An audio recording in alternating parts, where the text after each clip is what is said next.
Lagian manusia-manusia ini yang biangnya tukang onar. Manusia-manusia yang otaknya sengklek itu ya, kalau bikin kata-kata bisa. Silakan kalau Anda mau tanya, semua ini diperiksa sebagai saksi.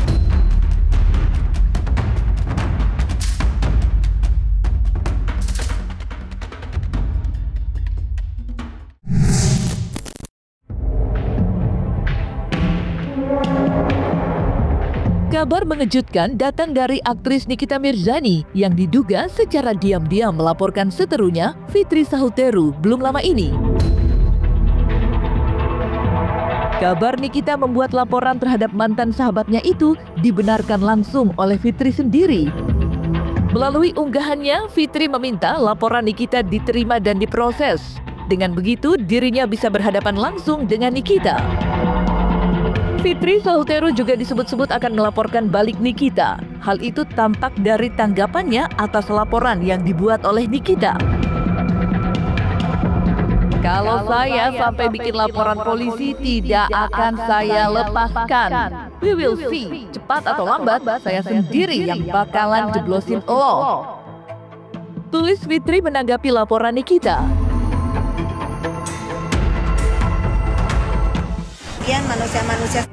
Manusia-manusia ini yang biangnya tukang onar, biangnya mencemarkan nama baik orang. Kok bisa-bisa bikin laporan pencemaran nama baik? Pokoknya aku minta banget itu laporannya dijalanin. Kalau nggak terbukti aku juga berhak lapor balik, tapi aku juga mau bikin LP juga gitu. Biar mirroring katanya, walaupun dia banyak yang ngelaporin ya. Udah ya, pokoknya aku nggak akan gentar. Nih, aku ajarin dulu pinter ya. Kata-kata itu, ini artinya ya.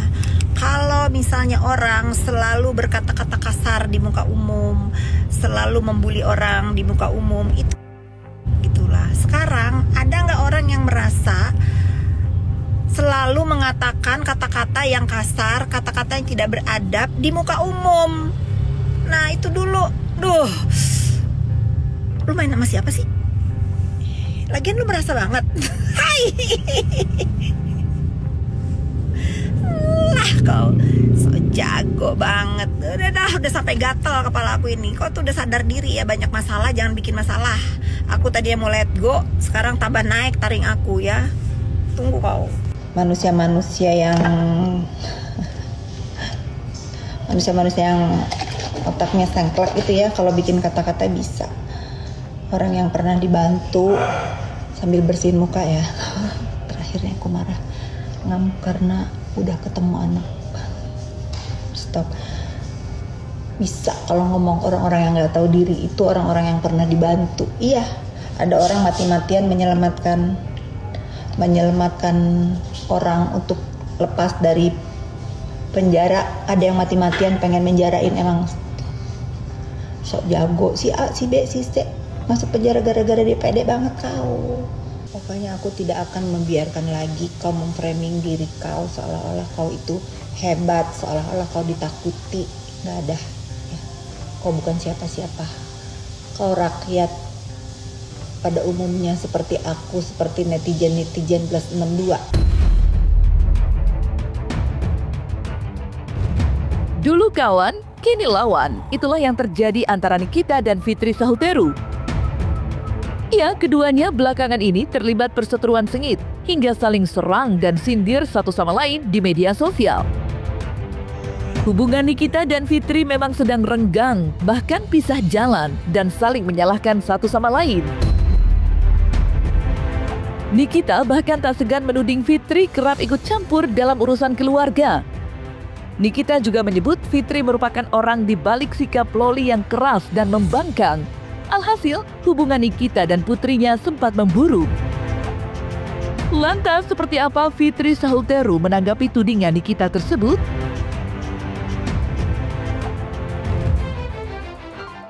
Bukan aku tidak mendukung ya, bukan aku tidak mendukung perdamaian antara ibu dan anak. Aku sangat mendukung, itu bagus. Aku yang gak suka itu pemberitaan-pemberitaan yang seharusnya tidak dikonsumsi sama publik ya. nggak usah. Kalau sekarang banyak orang ikut campur, ikut mengomentari, ya itu resiko. Karena dia sudah memblow up masalah pribadi dia ke medsos ya.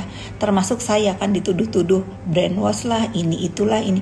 Jadi kalian para fansnya dia itu jangan juga nggak terima kalau aku ikut komen, karena aku pun terbawa-bawa yang nggak tahu apa-apa.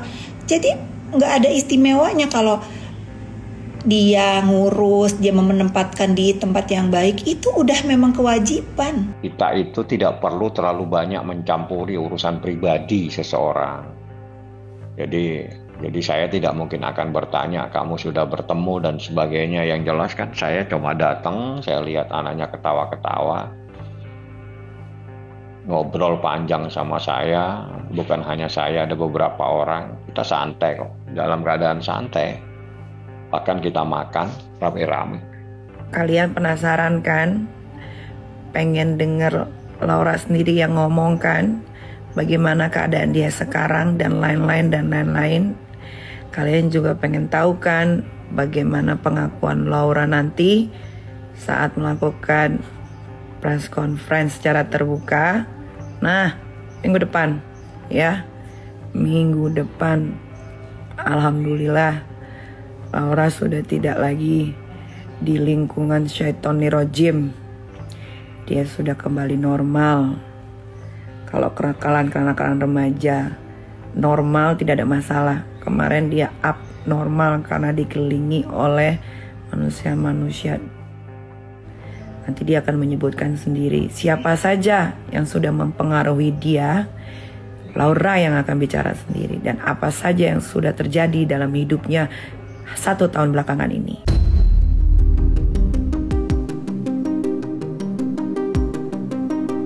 Di tengah kabar mengenai hubungan Nikita dan Fitri yang memburuk hingga saling serang, baru-baru ini Nikita mengunggah foto putrinya, Laura Mezani atau Loli, yang tengah bersantai di rumah aman atau safe house. Dalam pernyataannya, Nikita menitipkan Loli di yayasan swasta yang lebih aman dan nyaman. Dan yang menarik, di yayasan tersebut dipastikan tidak akan memberikan izin kepada siapapun yang ingin menemui Loli kecuali dari pihak keluarga. Nikita juga mengabarkan jika Loli berangsur membaik usai lepas dari pengaruh orang-orang jahat yang mencoba mempengaruhi Loli. Yayasan itu rata-rata anak-anaknya orang kaya semua. Makanya saya ilangin, cuman kaki-kaki di bawahnya aja masih ada ya. Karena saya menjaga privasi dari anak-anak yang dititipkan di situ, paham ya? Nah, itu dia sudah melakukan aktivitas belajar. Paham ya? Kalau yang bilang, "Kak, jangan diposting. Nanti ketahuan tempat yayasannya." Berarti benar kan di yayasan, bukan di padepokan? Iya kan di yayasan. Lagian guys, kalau ketahuan juga nggak ada masalah, ya. Nggak akan boleh ketemu, nggak akan boleh masuk, kecuali orang tua dan keluarga yang sudah terdaftar namanya di situ. Lu mau jajawakan, mau ngereok sekalipun, mau ketemu Laura nggak bisa, ya nggak bisa. Pokoknya pertama, ini bukan milik negara, milik swasta. Jadi siapapun yang ingin bertemu atau telepon gelap pasti nyambungnya ke gua. Nah, makanya ngomongan dia itu tidak kami respon seolah-olah itu adalah benar dan membuat kami kepikiran. Enggak lah. Nah, tetapi seandainya, catat nih ya, seandainya Loli dalam keadaan baik, dia sudah berbahagia, monggo, come on. Kita tidak juga harus mempersoalkan itu. Silakan, kalau itu demi kebahagiaan dia. Yang penting jangan ada intervensi dalam hidupnya Loli. Kan saya udah bilang Laura itu sudah sadar dan dia bakal preskon. Kok Loli mau preskon ada yang ketakutan? Kenapa?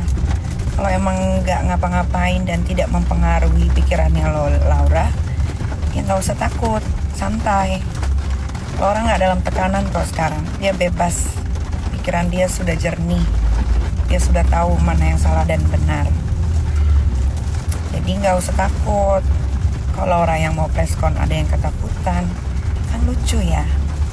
Jawabannya nanti boleh juga dijawab oleh Fadel. Jawabannya, foto tersebut tidak kami percayai. Tampilkanlah foto NM dengan NE dengan LM. Tampilkan foto Nikita Mirzani dengan Loli. Lagi mesra-mesraan, lagi suap-suapan, lagi peluk-pelukan, maaf-maafan, itu baru keren. Kalau ini jadi serius di mata kami begini. Pertama, anak ini berhijab. Ketemu saya berhijab. Tiba-tiba tidak berhijab. Dan ini di-post. Apakah ini persetujuan dia? Kalian ingat ya, ketika pertama kali saya dengan Rahmat, Kemen PPA, unit PPA, dengan safe house mengantar ke rumah sakit Polri, itu Loli komplain, Om, saya kan di sini di kamar ini ada CCTV di luar yang jaga. Saya kalau mau tidur gimana? Saya kan buka hijab. Segitunya dia. Saya nggak mau kelihatan rambut saya. Ini benar ini. Dan saya langsung keluar. Bicara dengan penjaga. Saya tanya, ini yang jaga banyak perempuan apa laki-laki? Oh, kita rata-rata perempuan. Tolong ya diberitahu kalau nanti ada laki-laki, info ke dalam. Biar Lolinya tidur, dia pakai hijab. Ini kata-kata Loli. Ada yang pernah melihat foto itu kok. Saya pernah perlihatkan. Dan nggak perlu saya menanggapi karena nggak penting buat saya dia mau bicara apa saja. Nggak penting, yang penting saya tahu dan ada yang pernah saya lihatkan fotonya, saya ada di situ. Terlepas dari perseteruan Nikita dengan Fitri yang berujung pelaporan, Nikita belum lama ini juga ramai-ramai dilaporkan. Tidak hanya oleh ayah Fadel dan kuasa hukumnya, Rasman Arif Nasution, Nikita juga dilaporkan oleh dokter kecantikan Sheila Saukia. Laporan yang dibuat Sheila terhadap Nikita diduga terkait pemerasan dan TPPU. Dalam keterangan yang disampaikan dari Humas Polda Metro Jaya, Nikita diduga meminta uang 4 miliar kepada Dr. Gladys. Dari situlah, Nikita dan kedua rekannya, Dr. Auki dan Doktif, juga ikut dilaporkan. Lantas, seperti apa nasib Nikita dan kawannya itu usai dituding berkomplot melakukan pemerasan? Pelapor selaku korban menerangkan bahwa berawal dari adanya permasalahan antara korban dengan saudari NM, di mana saudari NM menjelek-jelekan nama baik korban dan produk milik korban lewat live TikTok milik saudari NM. Kemudian pada tanggal 13 November 2024, korban menghubungi terlapor. Ya, terlapornya kami sampaikan tadi dalam penyelidikan. Jadi korban menghubungi terlapor yang merupakan asisten dari saudari NM melalui WA kedua nomor WA ya, dengan tujuan untuk bersilaturahmi dengan saudari NM.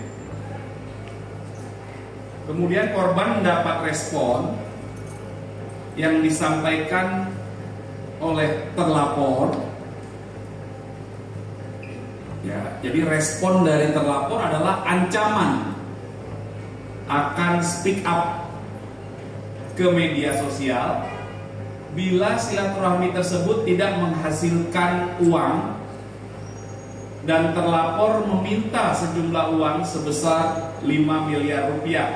Kalian harus pantau upaya penegak hukum menegakkan dugaan pemerasan yang dilakukan oleh oknum-oknum yang suka mereview-review skincare. Pada prinsipnya bahwa klien kami itu adalah korban dari dugaan tindak pidana oleh inisial NM dan kawan-kawan yang diduga kuat melakukan perbuatan tindak pidana dengan pasal 27B ayat 2 Undang-Undang ITE nomor 1 tahun 2004, kemudian pasal 368 Kitab Undang-Undang Hukum Pidana, kemudian pasal 3, 4, dan 5 Undang-Undang nomor 8 tahun 2010 tentang tindak pidana pencucian uang. Bahwa perlu kami jelaskan, klien kami Dr. Reza Gladys telah melaporkan dugaan tindak pidana ini di Polda Metro Jaya berdasarkan nomor LP 7355 tertanggal 3 Desember 2024. Jadi yang diperiksa, saya langsung yang diperiksa hari ini adalah Dr. Oki, makanya lama. Niki, Doktif. Semua diperiksa sebagai saksi. Tidak ada diperiksa selain sebagai saksi. Semuanya ada, semua dokumen-dokumennya semuanya lengkap ya. Jadi yang Doktif sampaikan itu semua berdasarkan data. Cuma lucu aja gitu, ada orang kayak begitu tuh lucu aja. Nggak kenal, nggak mau tahu, nggak mau deket, tapi maunya nge-review. Sebagai penduduk Indonesia berhak melaporkan dan boleh-boleh saja dilaporkan. Tetapi ini negara hukum ya, jangan main hakim sendiri, jangan sok jagoan di negara ini karena tidak ada yang kebal hukum dan tidak ada yang jago di sini.